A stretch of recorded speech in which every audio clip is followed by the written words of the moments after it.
নারীর চরিত্রের জট খুলতে যাওয়া যুবক আজ ক্লান্ত। তাই ক্লান্ত শান্ত যুবক দেখল কুয়ার পাশে একটা মেয়ে দাঁড়িয়ে আছে। সে গিয়ে বলল, একটু জল দেবে? তাকে জল দিল, সে জলও খেলো। যুবক জিজ্ঞেস করলো, মেয়েদের চরিত্র কি বলতে পারো? মেয়েটা তখন চিৎকার করলো, বাঁচাও বাঁচাও বলে। গ্রামবাসী শুনে ফেলল।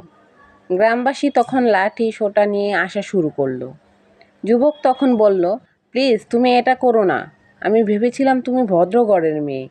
আমি তাই তোমাকে আস্থাভাজন মনে করে জিজ্ঞেস করেছিলাম নারীর চরিত্রটা কেমন। ততক্ষণে চলে এসেছেন গ্রামবাসী। মেয়েটি জটপট করে কুয়ের পাশে রাখা কলসির সমস্ত জল নিজের মাথার উপর ঢেলে ভিজে যেয়ে গ্রামবাসীকে বলল, আমি পড়ে গিয়েছিলাম এই কুয়োতে। এই ছেলেটাই আমাকে বাঁচিয়েছে। সে না থাকলে হয়তোবা আমি মরে যেতাম। তোমরা আমাকে কখনোই খুঁজে পেতা না। গ্রামবাসী শুনে খুব খুশি হলো। তাকে পুরস্কৃত করলো, সম্মান জানানো হলো। গ্রামবাসী চলে যাওয়ার পর মেয়েটি যুবককে বলল, বুঝেছ তো নারীর চরিত্র নিয়ে প্রশ্ন করাটা কত ভয়ঙ্কর। তুমি পুরুষ, যখন প্রশ্ন করবে আমি নারী, আমার চরিত্র কি, তখন আমি হয়ে যাব কতটা ভয়ঙ্কর।